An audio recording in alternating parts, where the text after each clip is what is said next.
Merci de nous rejoindre sur la radio-télévision Saoutia Kindou. Mesdames et messieurs, il est temps de vous informer. D'abord, le titre de ce journal. Lancement de la campagne pour le plaidoyer politique pour la santé. Elle consiste à pousser les autorités à consacrer les moyens essentiels pour lutter contre les mortalités maternelles et infantiles. Cette campagne est menée par la coalition des organisations pour la santé. Nous faisons les points dans ce journal dans un instant. À suivre également, le député provincial Kikouni Sombenyama plaide pour la privatisation de la société minière d'Ikivu et d'Imanyema, Sakima en sigle, ceci pour permettre de valoriser cette société du portefeuille de l'État congolais, mais également permettre le développement du territoire de Pangui. Il a dit lors d'un atelier de dissémination du rapport ITIE organisé dans la ville de Kindu. Et puis enfin, en religion, les églises du message du temps de la fin de la ville de Kindu organiseront du 10 au 12 mai 2024 les réunions de réveil d'ensemble à la tribune centrale de Kindu. Le révérend pasteur Amissi Mwambankoyi de l'église Aigle-Vent Tabernacle de Kindu, qui l'a annoncé, invite également la population de Kindu à prendre part massivement à ces rendez-vous. Voilà tout pour l'essentiel de ce journal. Mesdames et messieurs, restez avec nous tout de suite. Les détails de ce journal.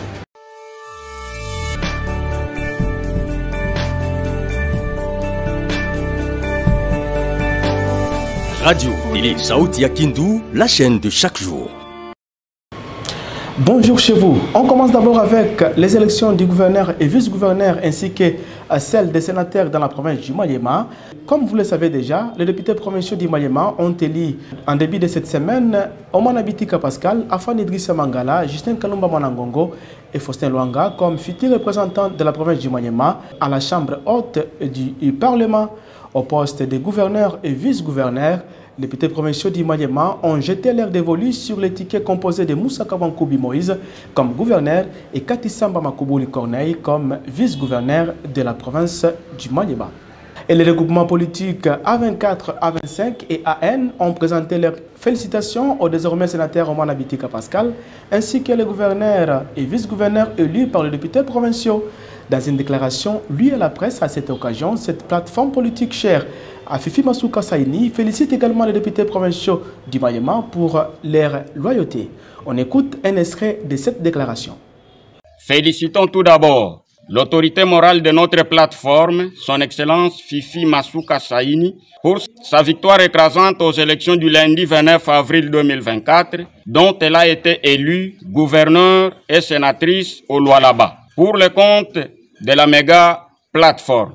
Et lui souhaitons un plein succès dans l'exercice de ses nouvelles fonctions pour le développement de cette province en particulier et celui de la République démocratique du Congo en général. En deuxième lieu, nous tenons à féliciter le ticket gagnant du réseau pour le développement du Maniema, son Excellence Moussa Kabankoubi Moïse et Katisamba Makubouli Corneille, respectivement élus gouverneur et vice-gouverneur, dont l'adhésion massive tant de la population que des élus provinciaux l'a démontré. Nos sincères félicitations s'adressent également à son Excellence Omana Bitika Pascal, les meilleurs élus sénateurs de la province du Maniema, dont il montre son leadership capable et incontestable en République démocratique du Congo en général et au Maniema en particulier. Nous ne terminerons pas notre message sans toutefois féliciter nos élus provinciaux du réseau pour le développement du Maniema en général et ceux de la plateforme Fifi Masuka en particulier pour leur loyauté et fidélité aux idéaux de notre grande famille politique Fifi Masuka Saini pour un Maniema réformé. Et puis la Ligue des jeunes du parti politique Ensemble pour la République dans la province du Maniema a également adressé un message de félicitations à l'endroit de Salomon Idi Kalonda Dela pour son élection comme sénateur dans la province du Haut-Katanga. Dans une déclaration politique, la jeunesse du parti politique de Moïse Katumbi dans le Maniema promet également d'accompagner Salomon Idi Kalonda dans son mandat à la chambre haute du Parlement. On écoute à ce sujet Blaise Kangela dans ses propos recueillis par la radio-télévision Saoutia Kindou. Profitons de cette occasion pour remercier très infiniment les 11 députés provinciaux du Haut-Katanga pour leur acte de sagesse, loyauté et fidélité, en plaçant la confiance à l'un de nôtres, en la personne du camarade honorable Salomon Idi Kalonda Dela, en l'élisant aujourd'hui sénateur au Parlement congolais. Honorables sénateurs et chers élus, qu'il vous plaise en ce moment de recevoir nos vives et chaleureuses congratulations pour votre nouvelle élection comme sénateur congolais de cette 4e législature en RDC.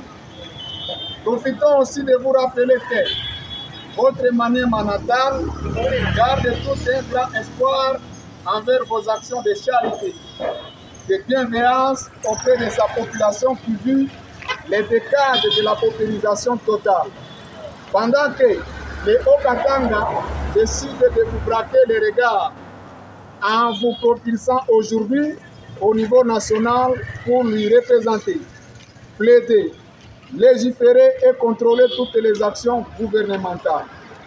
Sachant que la lutte ne vous sera pas facile au regard du nombre trop réduit des acteurs de l'opposition au Parlement, vous encourageons toujours de hausser les tons sans peur en défendant l'intérêt général et l'amélioration des conditions de vie du peuple congolais qui vit dans l'extrême pauvreté, cela en dépit de toutes les richesses de notre pays. Restant convaincus de votre vertu politique, discipline, intelligence, sagesse, courage et capacité managériale, saisissons de cette heureuse circonstance pour transmettre nos souhaits de plein succès dans l'exercice de vos hautes responsabilités, tout en vous garantissant notre ferme disponibilité et détermination de vous accompagner en tant que jeunes actifs, capables de matérialiser, peu importe les prix, votre vision et lutte politique de voir un jour changer ces pays. Et puis, comme annoncé au début de ce journal, lancement de la campagne pour les plaidoyers politiques pour la santé dans la province du Maniema, elle consiste à pousser les autorités à consacrer les moyens essentiels pour lutter contre les mortalités maternelles et infantiles. Et cette campagne est menée par la coalition des organisations pour la santé au Maniema. Reportage. La province du Maniema a signé le jeudi 2 avril 2024 l'acte d'engagement en vue d'allouer au moins 15% de son budget dans le secteur de la santé. La cérémonie de signature de cet acte a eu lieu dans la salle Saint-Joseph de la procure du diocèse catholique de Kindu en présence de plusieurs autorités locales et d'experts venus de Kinshasa. Prenant part à ces assises, Dr Nadim Nkunku, ministre provincial de la Santé d'intérim et représentant de l'autorité provinciale, a annoncé séance tenante la collecte d'un collectif budgétaire pour répondre à cette exigence. Je suis profondément touché et vous rassure que cette situation ne peut plus jamais en aucun cas nous laisser indifférents. Je considère ainsi, pour ma part, en âme et conscience, que le décès d'un enfant et d'une mère enceinte dans la province du Maniema, au seul motif de vouloir donner la vie, est un décès de trop. C'est pourquoi, considérant l'intérêt général de la population de notre province, laquelle nous avons le devoir et la responsabilité régalienne d'assurer la bonne santé et la nutrition conformément à l'article 47 de la Constitution de la République démocratique du Congo, je prends l'engagement solennel de contribuer positivement à la réduction de la mortalité materno-infantile en portant notre budget du secteur de la santé à hauteur d'au moins 15% du budget provincial, et c'est à partir de cet exercice 2024. Notez que l'Assemblée provinciale du Maniema a été représentée à ces assises par son rapporteur, l'honorable Papi Omonga Chopa. Et puis l'humanité a commémoré ce vendredi 3 mai 2024 la journée internationale dédiée à la liberté de la presse. Les thèmes retenus cette année est les médias au service de la planète. À Kindu, dans la province du Maniema, bien qu'aucune manifestation n'a été organisée en marge de cette journée, le président sectionnaire de l'Union nationale de la presse du Congo, INPC en sigle, s'est adressé aux professionnels des médias du Maniema. Dans son message, Youssoufou Chabani a demandé aux journalistes d'œuvrer pour la protection de l'environnement et aux responsables des médias d'initier des formations en environnement en faveur des journalistes de toute la province du Maniema. On écoute Youssoufou Chabani dans ses propos recueillis par Amissi et Ramazani Florimont. Nous avions voulu donner le message pour l'orientation à la presse du Maniema pour interpeller les professionnels des médias, pouvoir réfléchir quel est leur apport dans la protection de l'environnement. Parce que l'environnement aujourd'hui, la protection de l'environnement contribue au développement durable.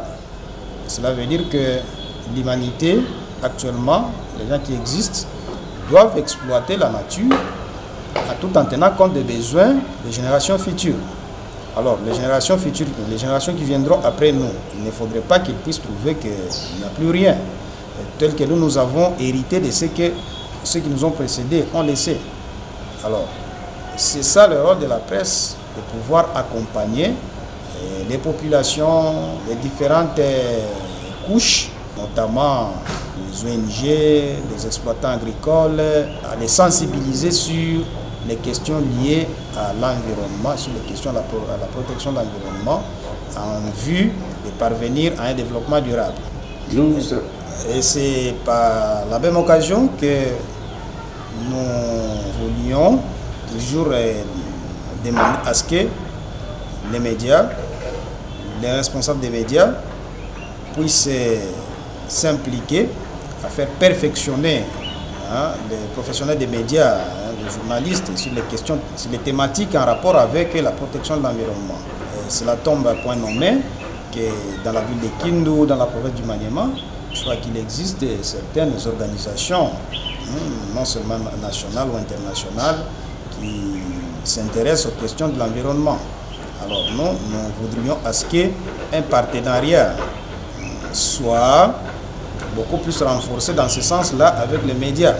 Donc toutes les organisations-là qui sont en train d'œuvrer dans le domaine de la protection de l'environnement, dans le domaine de la promotion du développement durable, puissent s'intéresser beaucoup plus aux médias, en apportant notamment les projets dans le sens du perfectionnement ou de la formation.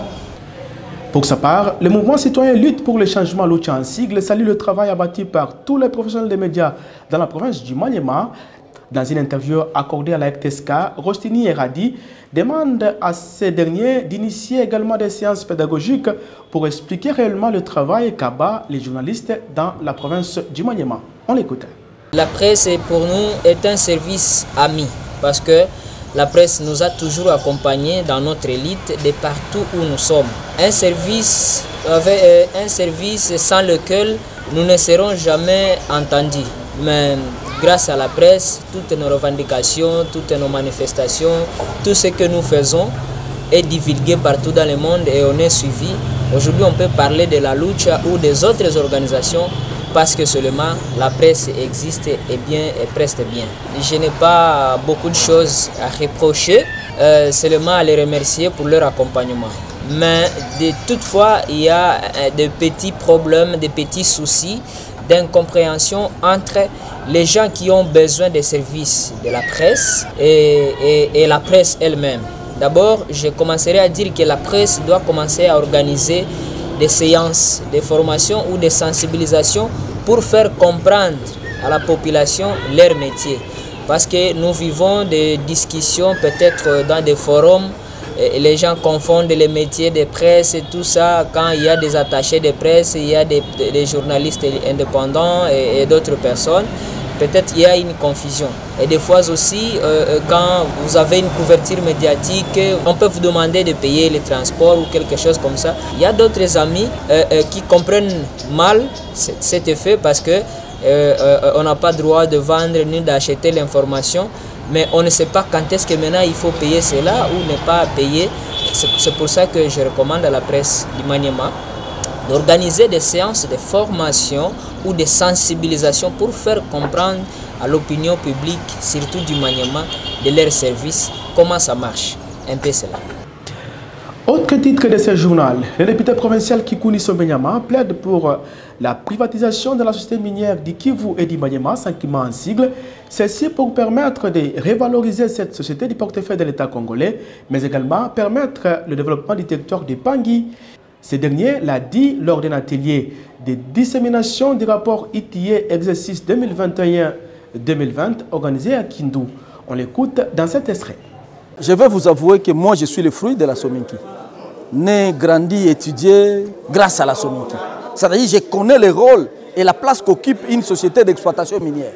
Si je peux considérer le cas de la Sakima aujourd'hui, il n'y a rien de bon. Pas de route, pas d'école, même le courant pose problème. Or, en son temps, nous étions dans ce phénomène-là. 5 minutes pour le courant qui était en délestage. 5 minutes seulement et le courant devait rentrer. Et nous avons grandi dans ces conditions-là. Aujourd'hui, est-ce que nous pouvons dire qu'il y a du courant? Que ce soit ici à Kindu, que ce soit à Kalim. Il n'y en a plus. Les routes, n'en parlons même pas. Donc, pour moi, c'est une nébuleuse. C'est pour cela que j'aurais souhaité, si l'État congolais, les autorités nationales devraient accepter cela, parce que c'est une entreprise portefeuille de l'État, qui est de la compétence, n'est-ce pas, du pouvoir central, j'aurais souhaité même qu'on privatise cette histoire-là. Parce qu'en privatisant, ceux qui ont des capitaux frais, des privés, ou même passer par des jointes ventures, des privés avec l'État qui vont s'entendre, voir comment revaloriser, n'est-ce pas, la société en question. En son temps, nous avions Norolindi, Tchamaka, partout là, Pounia, ainsi de suite. La vie était tenable. Aujourd'hui, il n'y a plus rien. Alors que la même société, la société. Sakima, bon, je ne refuse pas. Et ce n'est pas une manière de distraire les gens. Nous venons à peine ici d'apprendre qu'ils ont perçu, ils perçoivent de temps en temps l'argent. Mais nous ne voyons rien sur le terrain. Alors pourquoi devons-nous considérer ça comme étant une société dans le vrai sens de la société? Pour moi, c'est une nébuleuse et l'État congolais doit s'en charger, voir comment privatiser. Moi, j'ai dit, en tant que représentant du peuple, privatiser cette histoire, donner la chance soit aux banques, soit aux privés qui ont les moyens de leur politique, voir comment investir directement au lieu de passer par derrière les dos de la cuillère. Et puis, religion, pour clôturer ce journal, les églises du message du temps de la fin de la ville de Kindu organiseront du 10 au 12 mai 2024 les réunions des réveils d'ensemble à la tribune centrale de Kindu. Le révérend pasteur Amissi Mwanangoyi, pasteur de l'église Aigle Blanc, tabernacle de Kindu, qui l'a annoncé à la presse, invite toute la population de Kindu à prendre part massivement à ces rendez-vous. On l'écoute dans ses propos recueillis par Sefou Machaka Sefin. Selon le message du frère Branham, il fallait que les églises se réunissent, ôter les divergences, ainsi de suite. Et c'est comme ça que je suis ici, pour que nous puissions faire des réunions d'ensemble qui vont aboutir à la prière pour le pays, à la prière pour l'unité de l'Église, à la prière pour beaucoup de choses, que nous puissions voir aussi notre pays avancer vers le progrès. La population du Maniema doit s'attendre à quelque chose de bien. Parce que je pense que vous devez un peu connaître l'histoire des réformes, autant des Luther, autant des Zwingli, autant des autres réformateurs, que quand les réformateurs venaient, et donc ça aidait même le gouvernement d'avancer. Ça aidait même le pays d'avancer et puis de progresser. Et donc de progresser dans beaucoup de choses. Et vous connaissez que notre pays a beaucoup de choses à... Je ne sais pas... Tu vois par exemple les guerres à l'Est et ainsi de suite. Je pense que les chrétiens, quand ils vont se mettre ensemble, ils sont capables d'arrêter toutes ces choses. Et voilà qui met terme à ce journal. Merci de nous avoir suivis. On se retrouve la semaine prochaine pour un nouveau journal sur la radio-télévision Sauti ya Kindu. En attendant, je vous souhaite une bonne évasion sur la chaîne de chaque jour. Au revoir.